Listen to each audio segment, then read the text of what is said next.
Non. Najib, il dit qu'il n'arrive pas à trouver, donc il parle du lien klaxon peut-être. Oui, c'est ça, le lien de klaxon. Ok.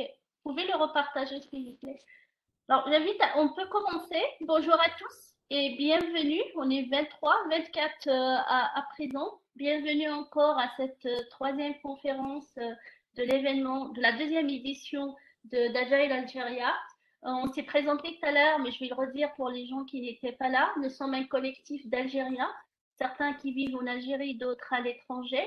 On s'est réunis l'année passée pour la première édition. On s'est fixé comme mission de promouvoir la culture agile en Algérie. On est tous des bénévoles.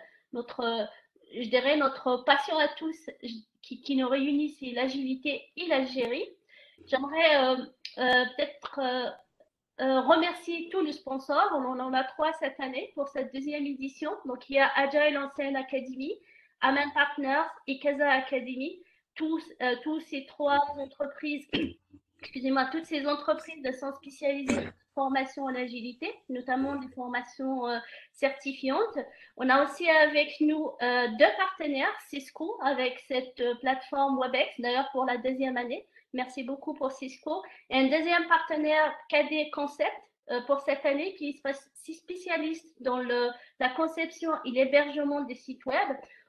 J'aimerais remercier en particulier Jamel, qui est Jamel Lifetti, qui fait partie du collectif aussi cette année, avec ses équipes qui ont fait vraiment un travail colossal pendant cette édition 2021. J'aimerais préciser quelques informations avant de donner la parole à Mustapha. C'est que la session, elle va durer exactement 40 minutes, enfin peut-être avec un 2 minutes en plus pour qu'on puisse aller à la clôture, à la session des clôtures. J'aimerais vous inviter tous à poser vos questions au fur et à mesure dans le chat. Et Mustapha, il va prendre du temps à la fin, ou s'il souhaite, au fur et à mesure, pour répondre au maximum des questions. On va lui transmettre, s'il reste des questions, on va lui transmettre pour qu'il puisse répondre s'il souhaite via d'autres canaux. On est dans un cadre d'Agile Algeria, donc un événement qui est lié quand même à l'agilité. Donc toutes les valeurs agiles, elles sont quand même importantes pour nous en tant que collectif. Bienveillance, respect et je dirais feedback. À la fin, je vais lancer un sondage. J'ose espérer, il y a quelqu'un qui m'a dit qu'il l'a pas reçu. Un sondage pour nous donner du feedback pour cette session. Donc deux questions toutes simples. Votre niveau de satisfaction avec un commentaire si vous le souhaitez. Et je finis juste par introduire notre dernier speaker, qui est Mustapha Boubekri, qui est coach agile en design et design thinking facilitator, ou facilitateur, j'allais dire en anglais. Il va nous parler de comment utiliser les 4 ans du modèle d'Agile Fluency pour réussir une transformation agile. Donc, c'est à toi la parole, Mustapha, et bonne conférence.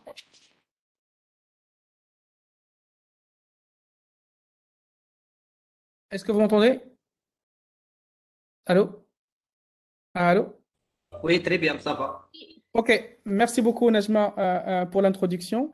Bonjour tout le monde, je suis très très content d'être parmi vous aujourd'hui dans Agile Algeria. Donc un aperçu de mon parcours, ce que je fais. Donc comme ça a été dit, donc je suis coach agile, design thinking facilitator. Donc je travaille pas mal d'années en Île-de-France, pas mal d'années en Tunisie. Donc j'ai passé 7 ans et là je suis installé à Casablanca au Maroc. Aujourd'hui, on va parler d'un sujet qui est très important pour réussir une transformation agile. C'est comment réussir une transformation avec l'agile fluency. Donc, je viens de partager un lien avec Klaxoon tout à l'heure. Merci de rejoindre le lien. Ça me permet de faire un atelier et une conférence de manière interactive. Et comme ça, en fait, on va essayer de passer des moments agréables ensemble. Alors, euh, je vais prendre juste donc 1 minute, peut-être rapidement ou deux. Donc, j'aimerais bien juste connaître votre niveau au niveau de l'agilité. Donc là, il y aura, si vous êtes sur Klaxoon, vous cliquez sur cette zone rose, mon niveau de l'agilité, et essayez de répondre à cette question-là. Donc là, il faut cliquer voter et vous choisissez une option. Je ne connais pas l'agilité, je suis formé sur l'agilité, je travaille dans un projet agile, je pratique l'agilité dans mon quotidien, je suis Scrum Master, coach agile. Donc, je repartage le lien Klaxoon. Donc, ça me permet de connaître un petit peu l'audience et j'arrive à être empathique avec vous et j'arrive à adapter mon discours aux différents participants. Donc, essayez de voter mon niveau de agilité. Donc là, vous cliquez sur cette zone rose-là et essayez de voter. Donc là, je vois, il y a déjà 17% qui ne connaissent pas l'agilité, 33 sont formés déjà, 33 qui travaillent dans un projet agile et 17% qui pratiquent l'agilité au quotidien. Donc, essayez de voter. Donc, ça me donne une idée un petit peu sur les participants. OK, donc ça bouge. Ça bouge encore. Merci de voter. Je vous donne 30 secondes.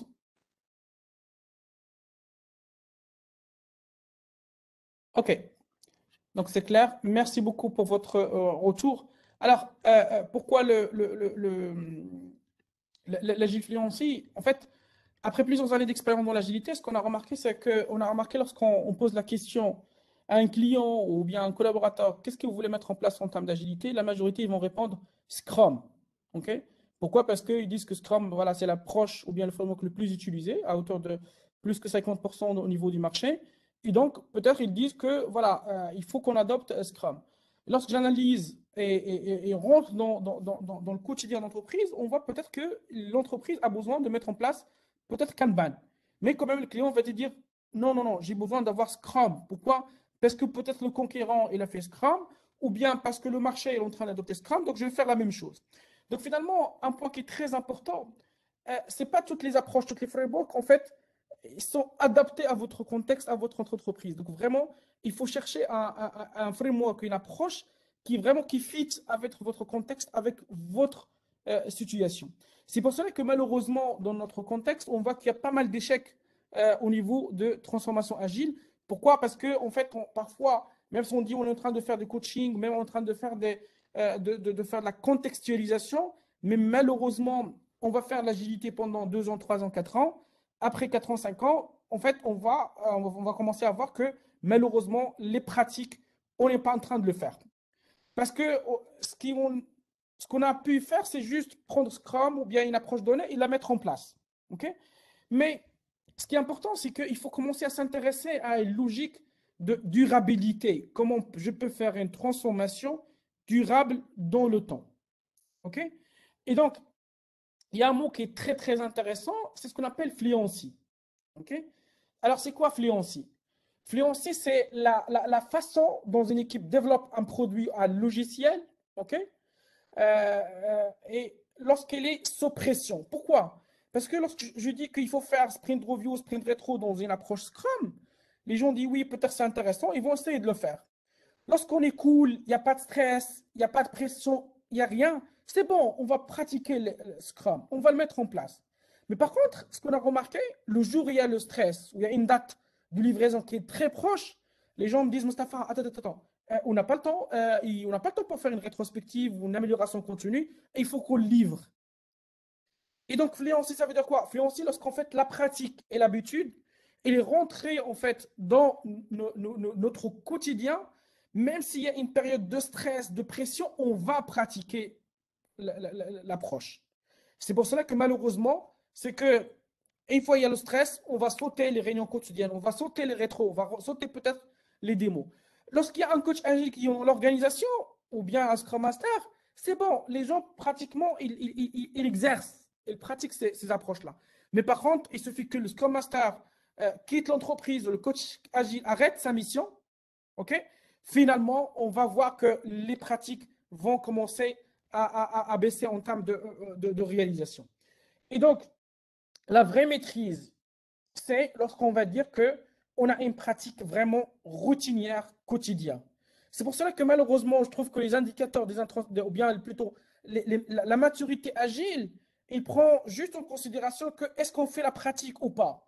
Mais on ne pose pas la question, est-ce que la pratique est devenue fluency? OK? Et donc, fluency, ça veut dire quoi? Comme ça a été mis dans le commentaire, ça devient une discipline et une pratique dans notre quotidien. Et ça, malheureusement, même à titre personnel, lorsqu'on essaie de monter ou d'apprendre quelque chose, on va le faire peut-être 3 jours, 4 jours, 5 jours, une semaine, on dit oui, c'est bon, j'ai développé telle pratique. Mais non, la pratique, tu vas la développer lorsque tu es en train de la faire, même sous pression. Moi, je me rappelle, il y avait un monteur qui était avec moi dans un objectif. Il m'a fixé un objectif. Il me dit, Mustapha, tu fais ça chaque jour, sinon tu ne viens pas me voir. Et je me rappelle, il y avait parfois, je rentre à minuit ou à 2 heures du mat, fatigué. Je n'ai pas envie de travailler ni de lire, rien du tout, mais quand même, je le fais. OK? Mais c'est ça l'influence, c'est que même si tu es fatigué, même si tu n'as pas envie, mais si tu es sous le stress, tu vas pratiquer en fait l'approche, etc. Et donc, Agile Fluencer, ce qui est intéressant, c'est que il va développer en fait une sorte de zone. OK? Si je prends l'analogie ou la métaphore d'un réseau de transport. Donc, dans un réseau de transport en commun, parfois on a plusieurs zones. OK? On a la première zone, deuxième zone, troisième zone, quatrième zone, etc. Ce qui est intéressant de l'approche Agile Fluency, ce n'est pas une approche qui te demande de tout faire, sinon tu n'as pas réussi ta transformation agile. L'Agile Fluency te demande, c'est quoi ton budget? Où tu veux y aller? C'est la même chose lorsque tu as un budget de dinars ou la dirham ou la euro, on pose la question, tu veux aller vers quelle zone? OK? Et en fonction de la zone, tu vas définir le budget qu'il te faut et le temps qu'il te faut. C'est la même chose, c'est que l'Agile Fluency, il a défini 4 zones. Vous n'êtes pas obligé de faire les 4 zones, Vous n'êtes pas obligé de le faire de manière séquentielle. L'objectif est de poser la question, je vais aller dans quelle zone? Et donc, dans l'Agile Fluency, il y a 4 zones au niveau de la transformation. La première zone, c'est ce qu'on appelle le focus. On était dans une approche où on a du mal à travailler ensemble. On était dans une logique où on fait beaucoup de choses en parallèle. On était dans une logique où on fait les choses de manière top-down. OK? Donc, première zone en termes de maturité agile et en termes de Agile Fluency, c'est de commencer à avoir la notion de focus. OK? On a une équipe qui se concentre sur un objectif bien donné et qui arrive à livrer de la valeur au bout d'une période bien donnée. Ce qu'on appelle le focusing. Deuxième point, c'est ce qu'on appelle le delivering, c'est-à-dire que commencer à livrer de la valeur. Et ça veut dire quoi? Ça veut dire que malheureusement, on a l'impression que l'agilité, c'est du Scrum, c'est du Kanban, c'est du Sprint Review, etc., etc. Non, il n'y a pas que ça. Il y a la qualité logicielle. Okay? Il y a un code qui est vraiment zéro, qui n'y a pas de bug, etc., etc. Et donc, dans la zone delivering, on a besoin que nos collaborateurs deviennent ce qu'on appelle des craftsmen. Ça veut dire quoi, craftsmen? C'est des artisans de code. OK? Et moi, dans mon parcours, j'ai appris beaucoup de choses qui me fait mal au cœur. Comme quoi, parfois, moi, je suis développeur, je vois qu'il y a un bug, mais je ne vais pas le corriger. Je dis, je livre quand même, mais une fois que ça revient dans la maintenance, peut-être je vais le corriger. Pourquoi? Parce que la date est arrivée et je dois livrer quand même. OK? Ça veut dire quoi? Ça veut dire qu'on n'a pas intégré le mindset de la qualité logicielle dans nos produits. Ce qu'on appelle avoir la qualité d'un craftsmanship. Craftsman. Craftsman, ça veut dire quoi? Lorsqu'on a un artisan de code, c'est quelqu'un qui va essayer de faire un truc avec de la bonne qualité, qu'il est passionné par ce qu'il fait, okay? Et il est concentré sur ce qu'il fait. Troisième étape, c'est ce qu'on appelle l'optimisation de la valeur. OK? OK, on a fait le focus, on se concentre sur le travail, on est en train de faire un produit de bonne qualité logicielle. Next step, c'est l'optimisation de la valeur. Ça veut dire quoi? Ça veut dire que côté métier, côté product ownership, côté business analyst, ça veut dire choisir les bonnes fonctionnalités à implémenter. Si on prend un cas d'exemple, dans un téléphone, on utilise quoi comme fonctionnalité? On utilise peut-être appeler, envoyer un SMS, installer une application, prendre une photo, configurer le Wi-Fi. Est-ce que vous savez que ça représente peut-être 20% okay, du coût de développement d'un téléphone mobile? Et donc, ça veut dire quoi? Ça veut dire qu'il ne faut pas chercher à tout faire, à tout développer. Votre job, c'est arriver à un niveau où vous êtes capable de choisir les bonnes fonctionnalités qui vont maximiser la valeur de l'utilisateur. Et dans cette zone-là, vous êtes concentré sur le time to market. OK? Donc, ça, c'est un point qui est très, très important. Et à la fin, c'est d'atteindre le niveau, ce qu'on appelle renforcer le système, c'est-à-dire adopter une organisation vraiment agile à 100%. Comme je l'avais dit tout à l'heure, vous n'êtes pas obligé de faire les 4 étapes. En fonction de votre budget, votre temps, votre moyen, tu dis, OK, moi, ça m'intéresse en termes de transformation que d'atteindre juste la première étape, la première zone. Comme ça, c'est clair pour tout le monde qu'on est concentré sur cette première étape. Il y a des entreprises qui vont dire non, on a besoin d'aller vers le delivering. Il y a des entreprises qui vont dire qu'on a besoin d'aller vers ce qu'on appelle l'optimisation de la valeur. Donc ça, c'est un point qui est très important, c'est ne pas travailler avec une approche top-down et adapter notre transformation en fonction du contexte de l'entreprise. Alors, je vous pose une question, on va aller vers Klaxon encore une fois.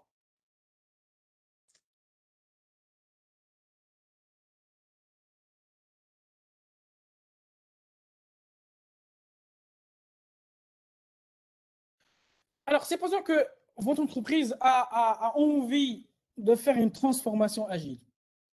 Elle est prête à investir combien de temps dans une transformation agile? Est-ce que c'est entre 2 et 6 mois, 3 et 24 mois, 1 et 5 ans, ou bien plus que 5 ans? Donc, je repartage le lien Klaxon dans le chat. Et n'hésitez pas aussi de poser vos questions dans le chat. Comme ça, on peut les traiter à la fin de notre conférence. Alors, cliquez sur cette zone rose-là, essayez de répondre. Si au cas où votre entreprise a envie de faire une transformation, elle est prête à investir combien de temps? Donc là, je vois, première réponse, 1 à 5 ans. C'est déjà pas mal. Plus que 5 ans, c'est bien. Les autres? Là, essayez de voter.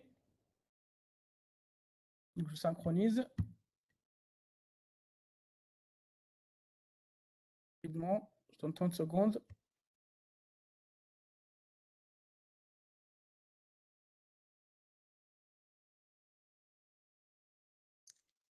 OK, donc je vois parmi les personnes qui ont voté, on a, donc ça bouge encore, 3,24, 44%, 1, 5 ans, 22%, plus que 5 ans, 33%. OK, merci beaucoup pour votre réponse. Et donc, en fonction de la durée où votre entreprise est prête à investir, je vous donne en fait une échelle de grandeur par rapport de chaque étape, ça va prendre combien de temps. Donc, on a dit qu'il y a 4 zones au niveau de la transformation avec Agifluency. Et donc, en fonction de votre durée où vous êtes capable d'investir, si on prend par exemple la première phase, c'est un focus sur la valeur, OK? Où là, on va réunir une équipe de projet pour livrer un logiciel. Donc là, ça va prendre en général entre 2 et 6 mois pour mettre en place, par exemple, l'approche Scrum. Mais bien sûr, ça dépend aussi de la culture de l'entreprise. Okay?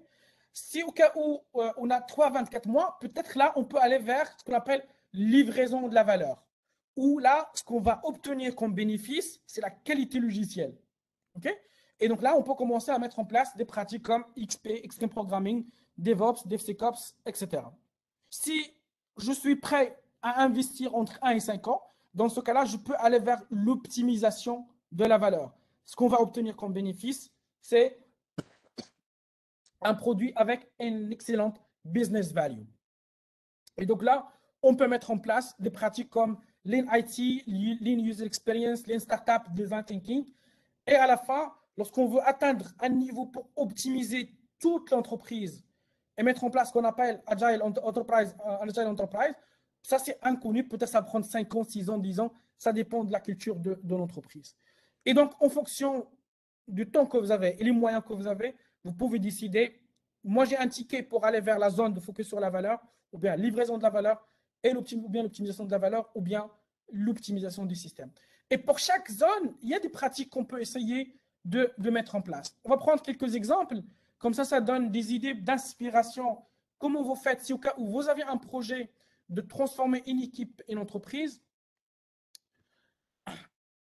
Alors, je prends la première zone où on a ce qu'on appelle focus de la valeur. Là. Donc, n'hésitez pas, vous pouvez naviguer dans le bar Klaxon, comme ça vous pouvez en fait revenir vers des concepts que vous avez oubliés. Donc là, par exemple, sur la partie focus sur la valeur, on peut mettre en place des pratiques comme l'autonomie de l'équipe, développer la confiance, mettre en place la notion d'itération, de sprint, faire des planifications régulières chaque 2, 3, 4 sprints, mettre en place des ateliers d'amélioration continue, etc., etc. Donc ça, c'est des exemples de pratiques qu'on peut mettre en place lorsqu'on est dans la zone de focus sur la valeur. Donc moi, ce que je fais, c'est au cas où j'ai un projet de transformation, je vais prendre ces pratiques-là et je vais poser la question à mes équipes, est-ce que ça vous intéresse qu'on met en place la notion de user story? Est-ce que ça vous intéresse de mettre en place la notion de rétrospective, etc., etc.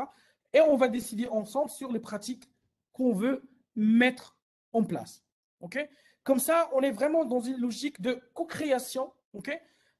On est dans une logique vraiment où on travaille avec les équipes opérationnelles au lieu d'avoir une logique, ce qu'on appelle top-down. Dans la deuxième zone, dans le modèle Agile Fluency, là, on va commencer à s'intéresser à ce qu'on appelle livraison de la valeur. Et là, on peut mettre en place des pratiques techniques comme l'intégration continue, pair programming, code review, etc. Et l'objectif, c'est d'être sûr que ce qu'on est en train de livrer, c'est de la qualité. OK? Alors, et à la fin, il y a ce qu'on appelle focus sur la valeur. C'est mettre en place des pratiques pour qu'on arrive à optimiser de la valeur. Ça veut dire quoi? Ça veut dire être sûr que ce qu'on est en train de livrer va maximiser la valeur utilisateur. Et donc là, on peut mettre en place des pratiques comme l'in-startup, le développement basé sur des hypothèses, le A/B testing, les time, etc., etc. Okay? Et à la fin, c'est d'arriver à ce qu'on appelle l'optimisation de la valeur. C'est qu'on va essayer de développer nos propres pratiques, mettre en place une autre organisation au niveau d'entreprise de manière globale. Et donc, ça nous permet d'atteindre un niveau de maturité au niveau de toute l'entreprise. Donc, vous avez 4 zones. Dans chaque zone, il y a des pratiques. Avec vos équipes, vous décidez quelles pratiques on veut mettre en place. Ça, c'est un point qui est très important. Et le but, c'est comme je l'avais dit, chaque entreprise est spécifique. Et une société de service, ce n'est pas comme une société qui travaille dans le e-commerce. Ce n'est pas la même chose qu'une banque, une assurance, etc. Et donc, le but, c'est qu'on arrive à adopter nos pratiques en fonction de nos équipes et nos projets. Alors, comment je fais? C'est que, comme je l'avais dit tout à l'heure, je prends une version avant le Covid, par exemple. Je vais prendre les équipes, je vais prendre des cartes, soit sous forme de klaxon, soit papier, où je vais mettre en place l'ensemble des pratiques et je vais mettre un board, to do, ongoing, done, ou bien à ne pas faire. Et on va prendre chaque pratique, on pose la question, est-ce que c'est intéressant de le faire? Oui, on va mettre to do. Est-ce qu'on est en train de la faire ongoing? Est-ce qu'on l'a déjà fait done? Ou bien, ce n'est pas la peine de faire cette pratique-là, on va le mettre dans le parking, ou bien ce n'est pas la peine qu'on fasse cette pratique-là. Et le but, c'est quoi? C'est qu'on va sortir avec un chemin, une trajectoire, avec l'ensemble des pratiques qu'on compte faire. Par exemple, je prends cette image-là. Là, par exemple, je prends ce morceau-là. C'est comme une autoroute. Il y a des pratiques qui sont dans l'autoroute. Ça veut dire quoi? Ça veut dire que c'est des pratiques qu'on est en train de les implémenter. Il y a des pratiques au démarrage dans notre parcours. Ça veut dire que c'est des pratiques qui sont dans la phase de to do. Et il y a des pratiques dans la fin de la station. Ça veut dire que c'est des pratiques done. OK? Et donc, finalement, ça nous permet de chaque phase de visualiser l'ensemble des pratiques qui ont été done dans l'autoroute ou bien dans le début des stations qui attendent qu'on arrive à le mettre en place. Donc ça c'est un exemple d'atelier, mais le but, c'est quoi? C'est qu'on fait ça ensemble, on le visualise, comme ça, on peut avoir des métriques pour suivre notre maturité agile et notre transformation agile. Et là, je vais clôturer un point qui est très important par rapport à ça. Beaucoup de gens, surtout les Scrum Masters, viennent me voir. Ils me disent, Mustapha, ça fait 6 mois que je suis Scrum Master. Je commence à faire le tour de toutes les pratiques agiles. J'ai envie de faire autre chose. Pourquoi il pose cette question? Parce que c'est normal. Il a implémenté un framework. Il a mis en place les pratiques qu'il connaît en termes de Scrum. Pour lui, la vie est finie. Il a réussi sa transformation agile. Et là, je vous demande, ce n'est pas seulement au niveau de l'agilité, mais au niveau de toutes les compétences. Faites attention de ce qu'on appelle le plateau. Ça veut dire quoi le plateau? Ça veut dire que je vais commencer un métier dans l'hôtellerie. OK?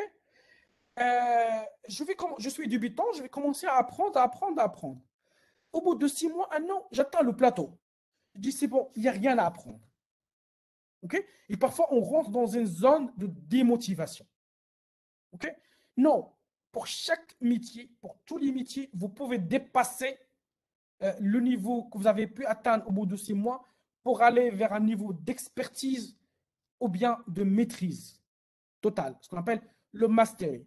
Et moi, je vous conseille, pour qu'on arrive à clôturer cette conférence, de regarder un film documentaire que je trouve très, très intéressant pour comprendre la notion de la maîtrise de l'excellence, ce qu'on appelle le film Dream of Sushi. C'est un film très intéressant pour montrer quand est-ce que je peux dire que je suis un expert, je suis un maître. Et là, moi, je vous donne juste un exemple dans ce documentaire. Le maître sushi, pour lui, juste pour toucher le riz, ok? Pour commencer à préparer le riz, pour lui, il faut 2 ans d'apprentissage et d'entraînement. Pour devenir un maître sushi, il te faut 10 ans. Ok? C'est comme ça qu'on peut créer de la valeur. C'est comme ça qu'on peut développer ce qu'on appelle un personal branding. Arriver à un niveau que le fluency, ce n'est pas seulement au niveau de l'équipe, ce n'est pas seulement au niveau de l'organisation, et même à titre personnel, de point de vue pratique, que ce soit de l'agilité, que ce soit de la com, que ce soit de la personal agilité, etc. Donc, ça permet de vraiment d'être un expert. Et lorsque vous êtes un expert dans votre domaine, vous n'allez pas négocier des marchés avec vos clients. Okay? Parce que c'est les clients qui vont venir vous voir, parce que vous êtes un expert dans votre domaine. Par contre, si je fais juste les bases, et je dis c'est bon, j'ai fait le tour, finalement, vous allez être comme tout le monde, finalement, il n'y aura pas d'exception, et finalement, vous allez avoir du mal à percer dans le marché. Et donc, ça, c'est un point qui est très important. Gardez en tête, l'agile financier, c'est une approche qui va nous accompagner et nous aider à faire une transformation agile de manière de co-création. En fonction des moyens, on peut s'adapter en fonction de l'entreprise, on peut adapter notre approche. Merci beaucoup pour votre attention. Alors, je pense qu'il y avait pas mal de questions. Merci beaucoup, Mustapha, pour ta présentation, pour tes témoignages aussi et exemples que tu nous as donnés. Je pense qu'il y a en effet quelques questions, notamment de Nejib Belkadi. Je commence par la fin, donc excusez-moi. Alors, il y a une question qui vient d'arriver. Il y a Najib qui nous pose la question sur est-ce qu'on est en train de faire un mix entre les cadres, les méthodologies Scrum, XP, etc. Il dit aussi, il ajoute, est-ce que, excuse-moi, juste que j'arrive. Est-ce que Agile Fluency est-elle pas finalement une méthode de tailoring? Excellente remarque, question. L'agile fluency, oui, je ne vais pas dire une méthode, mais c'est une perspective de tailoring, ok, qui va nous permettre de tailorer les pratiques de gestion de projet, ok, à notre entreprise. Ok. Donc oui, exactement, c'est une approche de tailoring. Ok. Et donc je pense que même il y avait une question aussi par rapport Et le parler planning de book. mix aussi entre plusieurs pratiques. Est-ce que c'est un mix? Exactement. Ouais, c'est un mix de plusieurs pratiques. Un point qui est très important, n'oublie pas, je prends un cas d'exemple, que Scrum, c'est un framework qui est open source. OK? Et ça veut dire quoi open source? Ça veut dire que lorsqu'il a été mis en place, les fondateurs, les gens qui ont développé Scrum, ils ont dit, voilà, on vous propose une approche, mais c'est à vous de l'adapter à votre contexte et développer votre propre Scrum. Peut-être Scrum Algeria, Scrum pétrole, Scrum hôtellerie, etc. Et donc, le but, c'est qu'on arrive à faire le tailoring. Okay? Et bien sûr, on fait un mixing. Toujours prenez l'agilité comme vous avez un catalogue de réflexion, de pratique. C'est à vous d'essayer de le mettre en place. Donc ça, c'est, comme je l'avais dit, c'est une approche de tailoring. Ok, merci. On a aussi une autre question. En fait, il fait aussi un parallèle, je ne sais pas si c'est une question, avec le modèle de Tokman. Est-ce que tu ferais une parallèle par rapport à ça? Ok, alors pour le modèle de Tuckman, c'est un modèle qui est destiné pour la performance des équipes, ok? Le développement des équipes. Et donc, on ne parle pas de modèle Tuckman, vraiment de la livraison de la valeur, etc. C'est juste un modèle. Oui, on peut le faire, ok? Mais on peut dire que le modèle de Tuckman, peut-être qu'on va l'utiliser au démarrage dans la phase de focusing comment on peut partir d'une phase de forming vers une phase de performing pour qu'on arrive à passer aux autres étapes. Donc, le modèle Jackman, il peut être utilisé dans la première station de modèle de fluency. Mais par contre, il n'y a pas d'analogie entre les deux modèles. Il y a Nordi qui nous pose une question qui est liée au PM Book. Donc, il nous parle, il dit qu'avec l'édition, la dernière édition de PM Book, on parle plus de processus de Ricardo, des inputs et outputs, ce qui veut dire que même les projets qui sortent du domaine de l'IT vont converger à des méthodes agiles. Il aimerait savoir c'est quoi les inconvénients et les avantages de cette méthode comparée aux processus qui sont décrits dans la 6e édition du PM Book. Dans ce genre de projet non informatique. Après, si jamais on peut ouvrir le débat directement, je pourrais lui donner la parole si tu aimerais avoir plus de... OK. Alors, moi, ce que je trouve, en fait, moi, je vous pose une question très simple pour qu'on arrive à comprendre la différence entre le modèle de Paying Book et la version 6 et la version 7. Et vous pouvez répondre, en fait, dans le chat. Supposons que j'ai un match de foot. J'ai une équipe, deux équipes, A et B. OK? Premier A, j'ai un coach. OK? Par contre, j'ai ici pas un coach. C'est un coach qui est vraiment autoritaire. On doit suivre ce qu'il dit à la lettre. OK? On n'a pas le droit de faire autre chose que ce qui est demandé. Par contre, le coach A, il donne la liberté aux joueurs. Il a défini une stratégie, il a donné une vision. Par contre, il laisse la liberté aux joueurs de jouer comme ils veulent. Mais bien sûr, rester dans le cadre. Mais par contre, dans le coach B, il dit non, il faut faire comme ça, tu ne bouges pas d'ici, tu restes ici, etc. Finalement, c'est qui va gagner? Est-ce que c'est A ou c'est B? Essayez de répondre dans le chat. A, un coach qui a défini une vision, mais par contre, les joueurs, ils ont la liberté de faire ce qu'ils veulent. Ou bien B, il est vraiment autoritaire, ils doivent suivre en fait les instructions à la lettre. Finalement, on voit que c'est A qui va gagner. Et bien, c'est la même chose. C'est que A, on a une approche qui te donne des règles, des pratiques, ok, un catalogue de pratiques, et toi, tu es en face dans un match contre le marché, contre le business, contre la concurrence, tu restes dans la vision de la gestion de projet, mais par contre, tu fais ce que tu veux en termes de pratique. Par contre, moi, je schématise l'approche B, ok, comme le Paying Book avant 6, c'est qu'on te donne vraiment une approche, tu dois suivre à la lettre. Finalement, face à un marché qui est complexe, qui est chaotique, forcément, je vais perdre le marché, le match. OK? Et donc, ça, c'est un point qui est très important. Lorsqu'on est dans un projet complexe, chaotique, c'est très important de tailorer et adopter des approches agiles. Par contre, si vous êtes dans un projet très simple, vous savez ce que vous voulez et le marché est très clair pour vous, vous pouvez utiliser même les approches de PMBOK 4, 5, 6, il n'y a pas de souci. Mais aujourd'hui, dans le domaine IT et pas mal de domaines, on est dans un monde complexe, chaotique. Et le meilleur exemple, c'est le Covid-19. On est en train d'utiliser de l'agile. On est en train de travailler de sprint de 2 semaines. Chaque ministre de la Santé vient chaque 2 semaines pour donner un état des lieux et une nouvelle mesure, donc parce qu'on est obligé d'adopter cette approche. Je ne sais pas que j'ai répondu à votre question ou pas. Je pense qu'il y a quelqu'un qui pose une question un peu complémentaire. Merci de poser vos questions dans le chat par contre. Il dit, par rapport au deadline d'un projet, quelle approche on choisit selon toi, A ou B? Pardon, c'est quoi la question?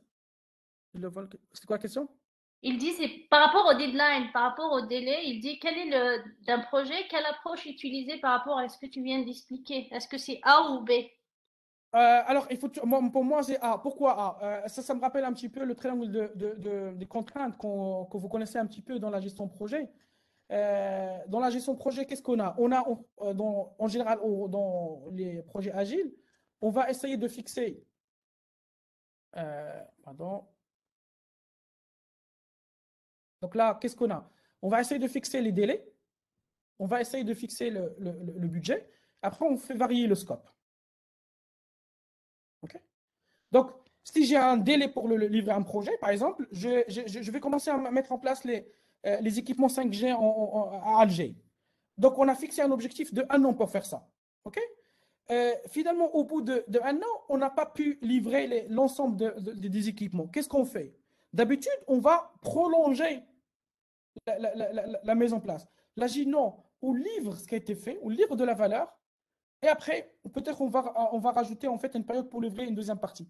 Mais lorsqu'on est sensible au délai, pour moi, c'est de l'agile parce que l'agile, il essaye de time boxer. Le délai et le budget non négociables. Par contre, on peut essayer de prioriser le scope et définir le scope. Est-ce Merci qu'il y a d'autres Mustapha. questions? Y aurait-il d'autres questions, soit par le chat, soit vous pouvez aussi, on a quelques encore minutes, on a 5 minutes, si vous voulez lever la main et je vais enlever le mute, enfin le unmute pour que vous Il y avait une puissiez question qui a été répondre. posée, je peux la reprendre. Est-ce que l'agile, on peut l'appliquer dans l'hôtellerie? D'accord, je l'ai pas vu alors, désolé. Allez, vas-y. Donc, c'était envoyé, je pense, en privé. Alors, oui, on peut l'appliquer même le tourisme. Moi, je travaille avec une société qui c'est une grande boîte au Maroc et ils ont une filiale qui ouvre des hôtels au Maroc. Et ils font en fait pratiquement comme de l'agile. Ça veut dire quoi? Comme c'est un grand groupe, donc ils ont des filiales partout au Maroc. Alors, ils vont choisir la ville, ils vont ouvrir l'hôtel, ils vont faire un focus pendant 2, 3 semaines, les financiers, les juridiques, tout en mode vraiment focus. OK? Et ils vont essayer de livrer de la valeur rapidement. OK? C'est ce que j'appelle tout à l'heure la notion de focus. On a une période, on a des petites périodes pour livrer les choses. On réunit l'ensemble, on crée ce qu'on appelle des équipes commando pour livrer l'hôtel le plus rapidement possible. Parce que sinon, si on ne fait pas ça, l'ouverture d'un hôtel, ça va prendre beaucoup de temps parce que chacun est dans une ville. Envoie-moi un mail, je ne l'ai pas reçu, il faut une signature, etc. Alors, qu'est-ce qu'on fait? On réunit tout le monde dans la même zone et on travaille avec une approche agile du point de vue culturel.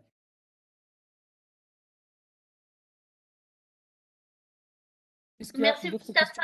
Je vois pas, à part si tu as reçu d'autres questions, moi là je vois pas. On a encore, si. Est-ce qu'on peut utiliser des softwares pour manipuler l'agile fluency? Est-ce qu'on a des outils au fait? À ma connaissance, il n'y a pas un outil pour faire de la fluency. Moi, ce que j'utilise d'habitude, soit j'utilise un board physique, soit sinon, j'utilise comment dire, pardon, euh, j'utilise un board klaxon, ok, où je trace en fait le chemin de la fluency. Je peux prendre un cas d'exemple comme ça vous donne des idées comment faire.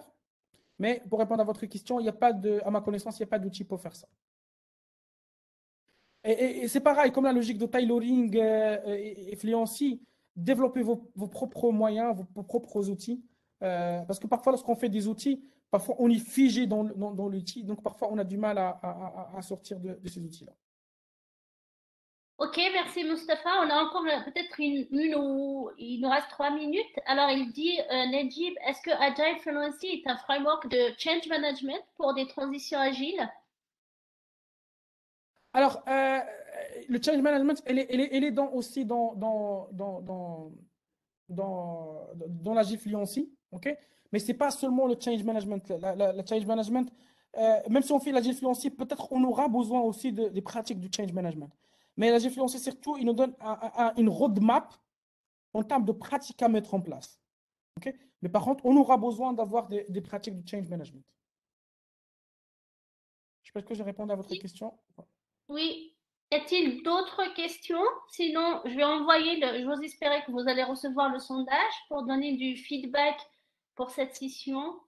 J'attends quelques secondes si vous avez encore des questions, sinon je lance le sondage. Merci de ne pas partir avant de nous répondre.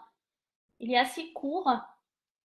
Euh, si vous permettez, là, je mets juste pour une démo, Vas-y, comme ça, vas-y, les- Mustapha. Oui, on a encore voilà. quelques minutes si tu le souhaites. Deux, Voilà, trois donc là, par minutes. exemple, je prends un cas d'exemple. Si j'ai besoin de faire une transformation, alors je vais faire mon trajet de la Gfluency. Donc, c'est comme, en fait, le parcours de la roadmap. Et donc là, ça, c'est le départ de la première station de l'autoroute. OK? Là, par exemple, on est prêt agile. Et ça, c'est la fin de l'autoroute. Et donc là, les pratiques, ils vont rouler dans l'autoroute. Donc là, ce que vous voyez dans l'autoroute, c'est les pratiques qui sont ongoing qu'on est en train de mettre en place. Et une fois que c'est bon, c'est fait. Donc là, les pratiques qui sont à la fin, c'est les pratiques done. Pareil, on va commencer une deuxième zone. On a des pratiques to do, on a des pratiques qui sont en cours de réalisation et on a des pratiques qui sont done. Comme ça, en fait, c'est les pratiques qui vont suivre un chemin pour qu'à la fin, on arrive à atteindre nos objectifs.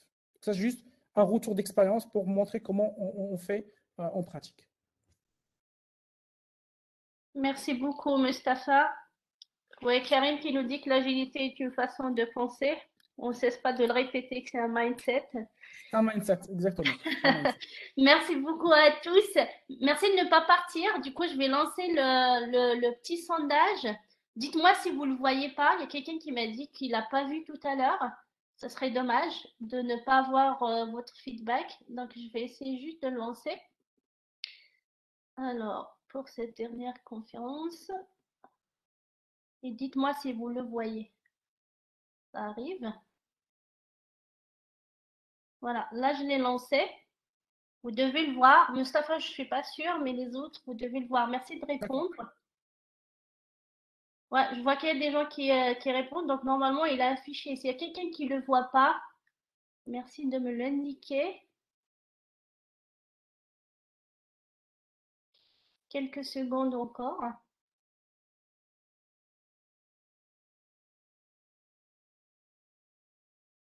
En même temps, il y a une question, est-ce qu'on peut Ah, mettre des oui, tu peux KPI? profiter. Est-ce qu'on peut faire des KPI pour évaluer notre démarche agile fluencée? Donc, je t'invite à y répondre en attendant de...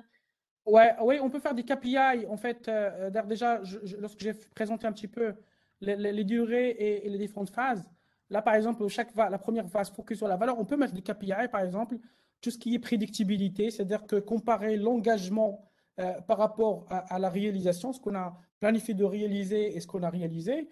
Livraison de la valeur, on peut utiliser des métriques sur la qualité logicielle. On a des outils comme SonarQube pour vérifier la qualité logicielle et sortir des métriques. On peut utiliser des métriques sur le testing, la qualité de code, etc. Et pareil, on peut faire pour les autres aussi l'optimisation de la valeur, le time to market, l'adoption des fonctionnalités, le feedback des utilisateurs, etc. Donc, on peut mettre en place des KPI. On ne va pas les appeler des KPI, mais peut-être des métriques qu'on peut mettre en place pour chaque zone.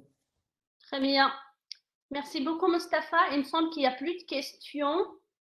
Apparemment, il y a des gens qui n'arrivent C'est pas. Karim qui n'a pas pu répondre. C'est pas grave, je dois clôturer. Mais n'hésite pas, si jamais tu peux nous répondre par mail ou nous donner si tu as du feedback, ce sera avec plaisir de le recevoir. Avec plaisir, là, je partage mon mail. Au cas où vous avez des Oui, questions, n'hésitez pas. exact. Alors, je vais enregistrer. Merci à tous. Il nous reste juste la clôture à 17h30. Merci pour votre participation. Merci beaucoup, Mustapha, pour ce que tu nous as présenté, pour les exemples que tu nous as donnés. Et au plaisir Avec de vous plaisir. revoir à la limite à la clôture où il y a des cadeaux si jamais vous avez participé au concours. Inch'Allah. Yallah, bon courage. Merci Merci beaucoup. Merci pour Mustapha, au l'information. plaisir. Au revoir à Salam. tous.